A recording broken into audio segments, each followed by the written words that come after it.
إن الحمد لله نحمده ونستعينه ونستغفره ونستهديه ونستنصره ونعوذ بالله من شرور أنفسنا ومن سيئات أعمالنا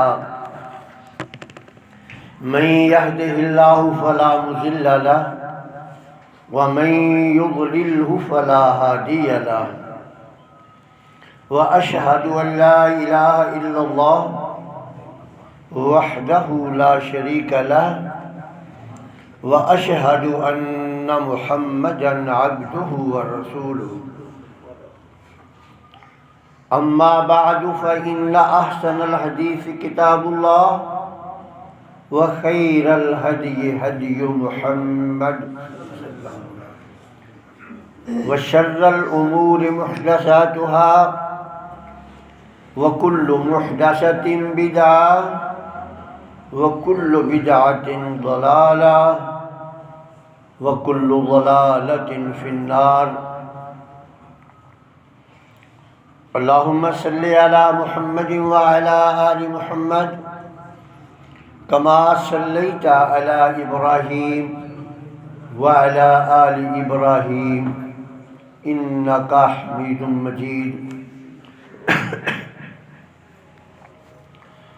اللهم بارك على محمد وعلى آل محمد كما باركت على إبراهيم وعلى آل إبراهيم إنك حميد مجيد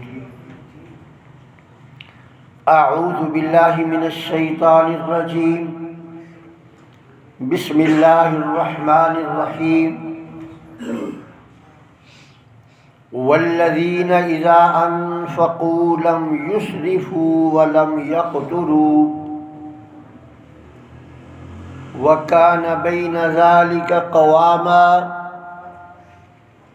والذين لا يدعون مع الله إلها آخر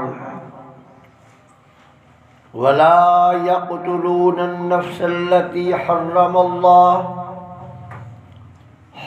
الله إلا بالحق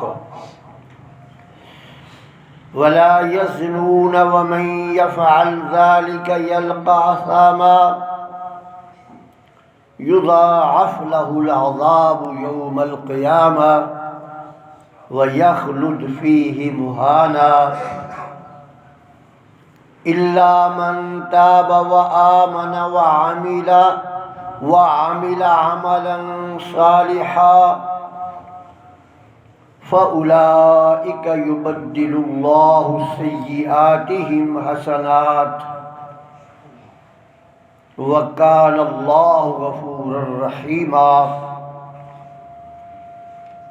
ومن تاب وعمل صالحا فإنه يتوب إلى الله متابا والذين إذا أنفقوا لم يسرفوا ایمان والوں کے اوصاف، اللہ کے بندوں کے جو اوصاف ہیں ان میں سے ایک وصف یہ ہے کہ جب وہ خرچ کرتے ہیں نا لم یسرفو، اسراف نہیں کرتے، حد سے زیادہ خرچتے نہیں ہیں، ولم یقتروا، اور بخل بھی نہیں کرتے، وَكَانَ بَيْنَ ذَلِكَ قَوَامًا، اور وہ خرچ میں، آمد اور خرچ میں ایک مخصوص توازن جو ہے نا وہ قائم رکھتے ہیں۔ وَالَّذِينَ لَا يَدْعُونَ مَعَ اللَّهِ إِلَٰهًا آخَرَ، جو رحمان کے بندے ہیں وہ اللہ کے ساتھ ساتھ کسی اور کو معبود نہیں بناتے ہیں۔ ولا يقتلون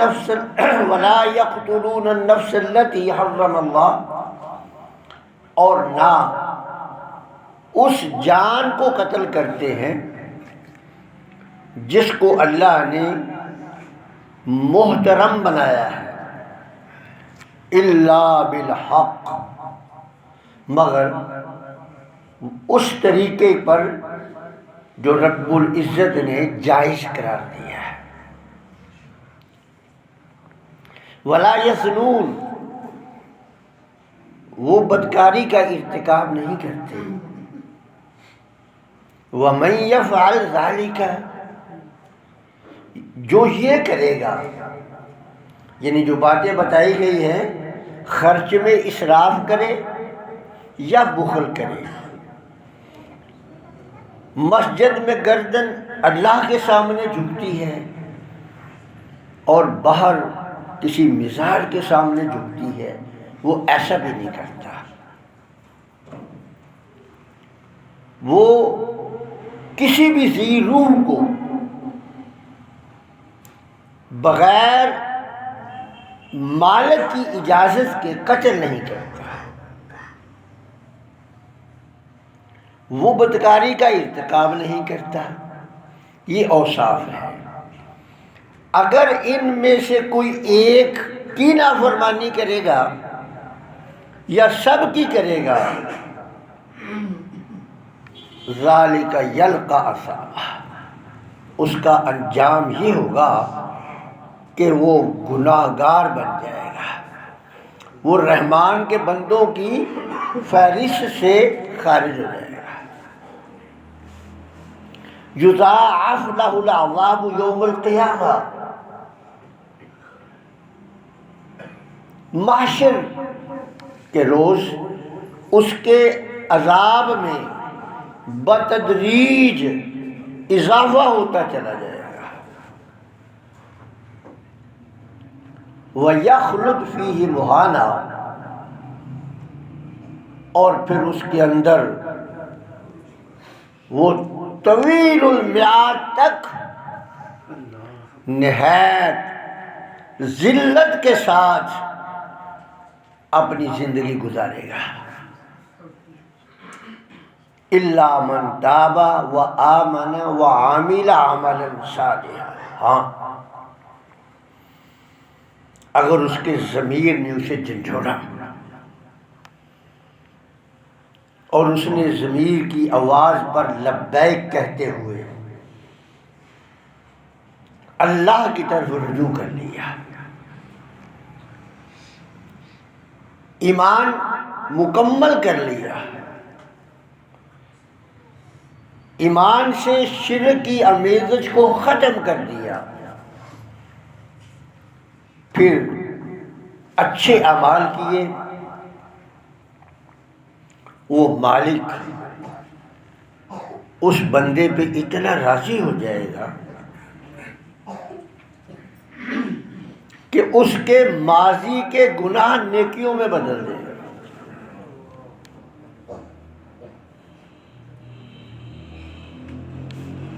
وَمَن تَابَ وَعَمِلَ صَالِحًا، جس نے اللہ کی طرف رجوع کر لیا اور اچھے عمل کر لیے، اس کا رجوع اللہ جو ہے اللہ کے نزدیک انتہائی قابل تکریم ہے۔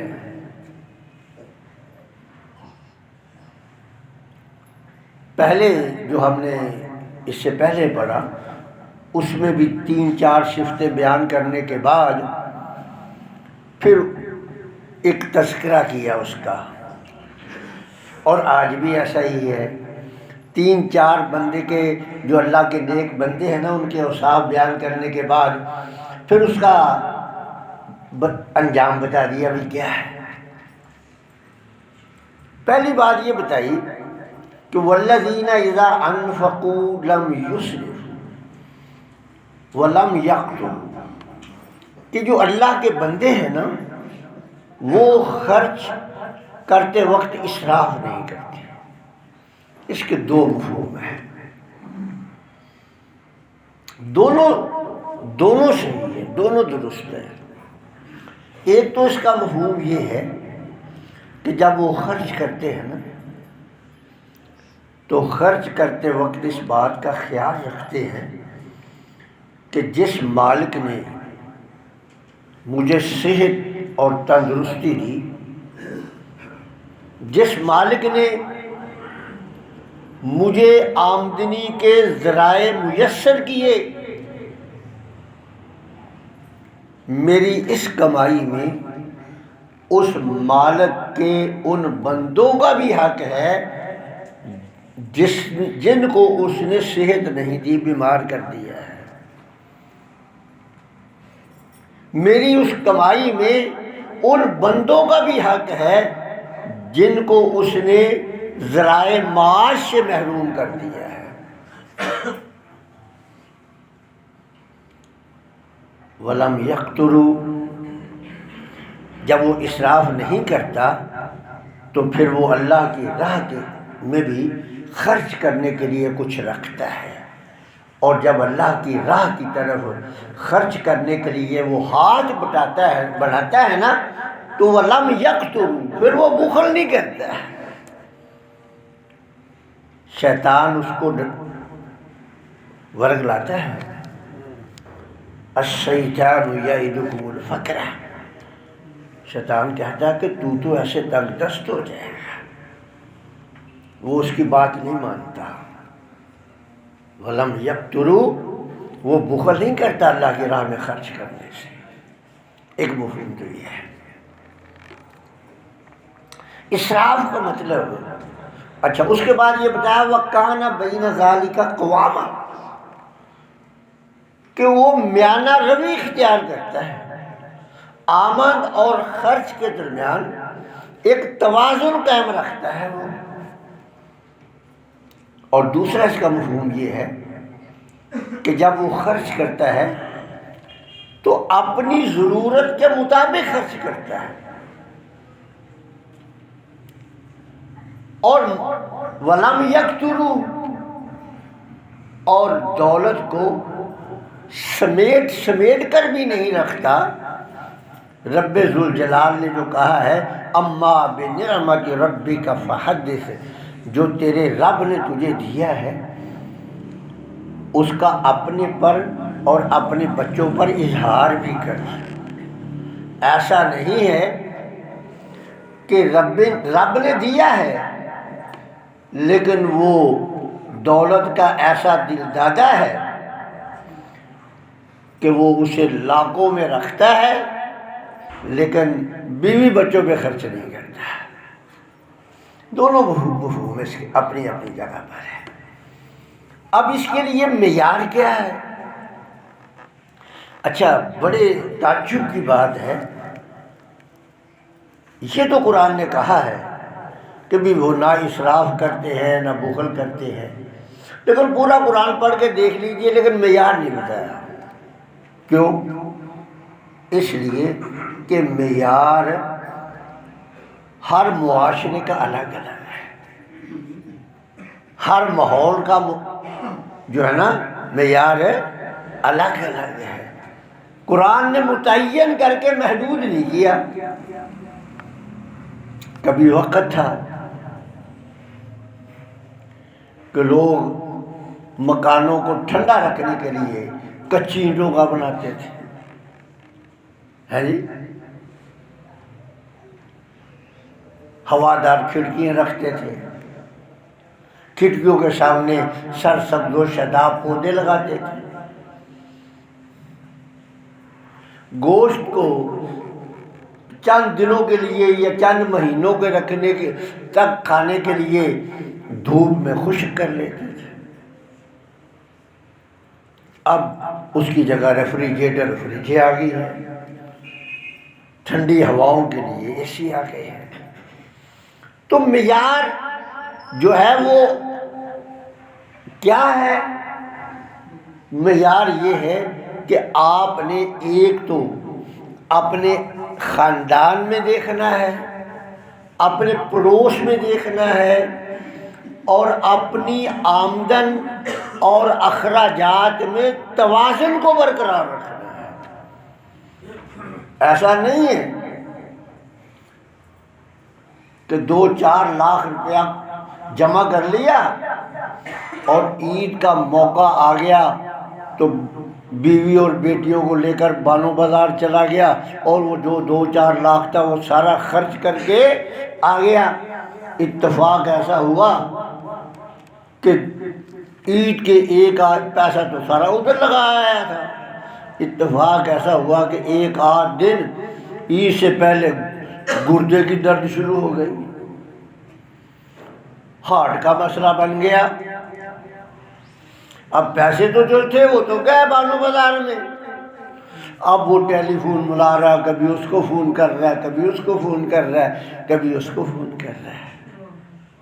فرمایا خذ من صحتک لمرضک، رسول اللہ نے فرمایا کہ اپنی جو صحت کے ایام ہے نا، ان میں جو کماتا ہے اس کے لیے کچھ بیماری کے لیے بھی رکھ اس میں سے۔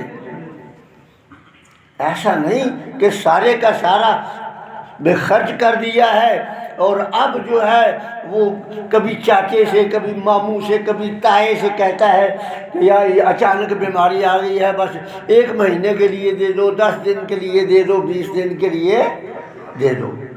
یہ وَكَانَ بَيْنَ ذَلِكَ قَوَامًا، یہ میں اور مجھے اور آپ میں ہر ایک کو پتہ ہے کہ میں کیسے میانہ روی کر سکتا ہوں اور آپ کیسے میانہ روی کر سکتے ہیں۔ یہ معیار رب ذوالجلال نے چونکہ ہمیں عقل و شعور سے نوازا ہے تو اللہ رب العزت نے ہمارے اوپر چھوڑ دیا ہے کہ بھئی اب آپ نے خود اس کا جائزہ لینا ہے کہ مجھے کرنا کیا ہے۔ اور یہ جو میں نے ابھی آپ کو بتایا تھا نا کہ جو کمایا وہ سارا خرچ کر دیا، تو رب ذوالجلال نے ان کے بارے میں پتہ کیا کہا ہے؟ ان المبذرین کانوا اخوان الشیطان، یہ شیطان کے بھائی ہیں۔ یہ کون ہے؟ ان المبذرین کانوا اخوان الشیطان، ضرورت سے بڑھ کر خرچ کر دیا ہے، آمدنی سے بڑھ کر خرچ کر دیا ہے، کل آنے والے دن کے لیے نہیں سوچا کہ کل مجھے کیا مسئلہ پیدا ہو سکتا ہے۔ فرمایا ان المبذرین کانوا اخوان الشیطان، یہ جو مبذرین ہیں نا یہ شیطان کے بھائی ہیں۔ اب دیکھیں رب ذوالجلال نے کیسا آپ کو فارمولہ بتایا ہے ایک زندگی گزارنے کا۔ اگر یہ فارمولہ مسلمان اختیار کر لے تو آپ کا کیا خیال ہے؟ یہ جو ہمارے حکمران جو بھی آتا ہے وہ کشکول کا سائز بڑھا دیتا ہے، آئے دن جو ہمارے کشکول کا سائز بڑھتا جا رہا ہے، آپ کا کیا خیال ہے؟ یہ کشکول ٹوٹ نہیں سکتا۔ یہ کب ٹوٹے گا؟ جب قرآن کی آیات کے مطابق آپ اپنی زندگی کے ڈھانچے کو ڈالیں گے۔ صحابہ کی زندگی کو اٹھا کر دیکھ لے، کبھی ایسا ہے کہ ایک کپڑا ہے جسم ڈھانپنے کے لیے،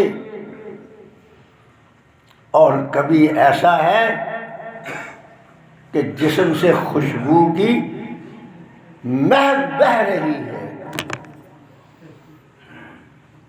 رسول اکرم صلی اللہ علیہ وسلم ایک دن دیکھتے ہیں عبد الرحمن ابن عوف رضی اللہ تعالیٰ عنہ کا رومال جو ہے نا سر کا بسیدہ ہے۔ رسول اللہ فرماتے ہیں عبد الرحمن اما بنعمت ربک فحدث، یہ جو رومال ہے نا اتار دے، اچھا لے، اس لیے کہ تیرا رب نے تجھے جو نعمت دی ہے وہ اس کے اثرات تیرے جسم پہ دیکھنا چاہتا ہے۔ تو یہ اعتدال کا راستہ اگر ہمارے حکمران، ہماری عوام اعتدال کا راستہ اختیار کرے تو میں آپ کو پوری ذمہ داری سے یہ کہتا ہوں کہ ہمارا ملک ابھی اتنا گیا گزرا نہیں کہ آپ کو بھیک مانگنے کی ضرورت پیش آ جائے۔ میں پوری ذمہ داری سے بیٹھا کہ ایسا نہیں ہے کہ آپ کو کوئی بھی کسی بھی فرد کو بھیک مانگنے کی ضرورت پیش آ ہی نہیں سکتی اگر ہم اس میں سے اعتدال کی راہ اختیار کریں۔ جب میں کراچی میں تھا تو ہمارے اسکول کے سامنے ایک شخص نا، اس کے پاس زیادہ سے زیادہ کلو سوا کلو چنے نا، تھوڑا سا پیاز اور مسالہ جات۔ میں نے اس سے ایک دن پوچھا، میں کہا تیرا گزران ہوتا ہے؟ کہتا جی الحمدللہ میرا گزران ہوتا ہے۔ 1 کلو چنے ابال کے مسالے وسالے لگا کے وہ بیچتا تھا۔ یہ بھی کوئی مشکل کام ہے؟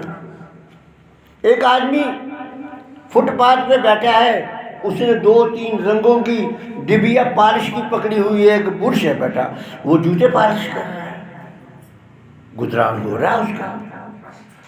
کوئی دانے بھون کر رہا ہے، کوئی سموسے بیچ رہا ہے۔ لیکن یہ کب بدحالی آتی ہے؟ جب میں کہوں میں فٹ پاتھ پہ بیٹھوں، تو پھر میرا مالک مجھ سے ناراض ہو جاتا ہے، تو وہ کہتا ہے فٹ پاتھ پہ نہیں بیٹھنا نا تو چل پھر۔ یہ ہاتھ بڑا ہے۔ پھر یہ لوگ اللہ کے نزدیک سب سے زیادہ گھٹیا درجہ یہ ہے، بھلے آپ اس سے دن کا 5000 روپیہ کما لیں، اور اگر سارے دن میں 3 کھجوریں کھانے کو میسر آ جائیں اور ہاتھ کسی کے سامنے نہ پھیلا جائے تو یہ رزق طیب ہے۔ پھر فرمایا کہ وہ اللہ کے ساتھ کسی کو معبود نہیں ٹھہراتے۔ ایسا نہیں ہے بیٹا بیمار ہو گیا، پہلے تو بڑا مواحد تھا، اب آرام نہیں آ رہا، ایک ہاسپٹل میں گیا، دوسرے میں گیا، اس کے بعد کسی خاتون نے اگر کہا بیوی سے وہ تیرے بیٹے کو تو کچھ اور ہو گیا، ایسا کر فلاں توڑی شاہ رسولی شاہ کے پاس چلے جاؤ، وہاں جا کے ایسا کرو ٹھیک ہو جائے گا۔ اب بیٹے کی جان بچانے کے لیے توڑی شاہ رسولی شاہ جا رہا ہے۔ اللہ کہتا ہے وَلَا يَدْعُونَ مَعَ اللَّهِ إِلَٰهًا آخَرَ، وہ ایسا کام نہیں کرتا۔ اگر اس نے لو لگا لی ہے مالک کے ساتھ تو اس کا رشتہ مالک کے ساتھ ہی ہے، اس کو یہ پتہ ہے کہ بیمار ہو جاؤں گا شفا اسی نے دینی ہے۔ وَإِذَا مَرِضْتُ فَهُوَ يَشْفِينِ، بھوک لگی ہے تو بھوک کھانا وہی دے گا، پیاس لگی ہے تو پانی وہی دے گا، وہ نہیں پکار دیتا۔ وَلَا يَقْتُلُونَ النَّفْسَ الَّتِي حَرَّمَ اللَّهُ، اس کا عام مفسرین نے ترجمہ دیا ہے کہ وہ کسی انسان کو ناحق قتل نہیں کرتے، لیکن یہاں انسان کا تذکرہ تو نہیں ہے نا۔ آپ کسی جانور کو بھی بغیر ضرورت کے نہیں مار سکتے، یہ بات یہ نفس کا ہے۔ اگر آپ کو شکار کی ضرورت ہے تو شکار کریں، شوق پورا کرنے کے لیے شکار کرنے کی اجازت نہیں ہے۔ جو جانور آپ کو تنگ کرتا ہے اس کو مار دیں، لیکن ایسا نہیں ہے کہ آپ جس کا دل چاہے جس جانور کو پکڑ کے آپ گولی مارنا شروع کر دیں۔ اللہ نے کیا کہا ہے؟ حرم اللہ، اللہ نے محترم قرار دی ہے ہر چیز کی جان، اس کو مارنا ہے جو موذی ہے، جو آپ کے لیے اذیت پہنچاتا ہے۔ ایسے نہیں ہے کہ فاختہ بیٹھی ہوئی ہے اور آپ نے گلیل پکڑی اور اس کو مارا اور یہ شغل بنا لیا ہے، اس کے بعد وہ گری ہے تڑپ رہی ہے ہنسنا شروع کر دیا، نہ نہیں کر سکتے، نہیں اجازت اس کی۔ اسی طرح جب اس کی اجازت نہیں تو ظاہر پھر انسان کو کیسے مار سکتے؟ ولا یزنون، بدکاری بھی نہیں کر سکتے۔ آخر میں فرمایا کہ جو ایسا کرے گا نا، دنیا میں تو ایسا ہوتا ہے نا کہ سزا ہوتی ہے تو رفتہ رفتہ تخفیف ہوتی ہے، ایسا ہی ہے نا، کبھی صدر نے معاف کر دی، کبھی وزیر اعظم نے معاف کر دی، لیکن وہاں جو چلا گیا رب فرماتے ہیں کہ یضاعف لہ، یضاعف کا مطلب ہے رفتہ رفتہ بڑھے گی، کم نہیں ہونی۔ یہاں تو کم ہو جاتی ہے نا، وہاں کم نہیں ہونی۔ اور پھر سب سے بڑا احسان دیکھ لو، آخری بات کہہ کے ختم کرنے لگا ہوں، اس مالک کا احسان دیکھ لو۔ وہ اللہ کہتا ہے کہ تو نے بھول سے، جذبات سے مرعوب ہو کر غلطی کر لی ہے، لیکن لا تقنطوا من رحمت اللہ، میری رحمت سے مایوس نہیں ہونا۔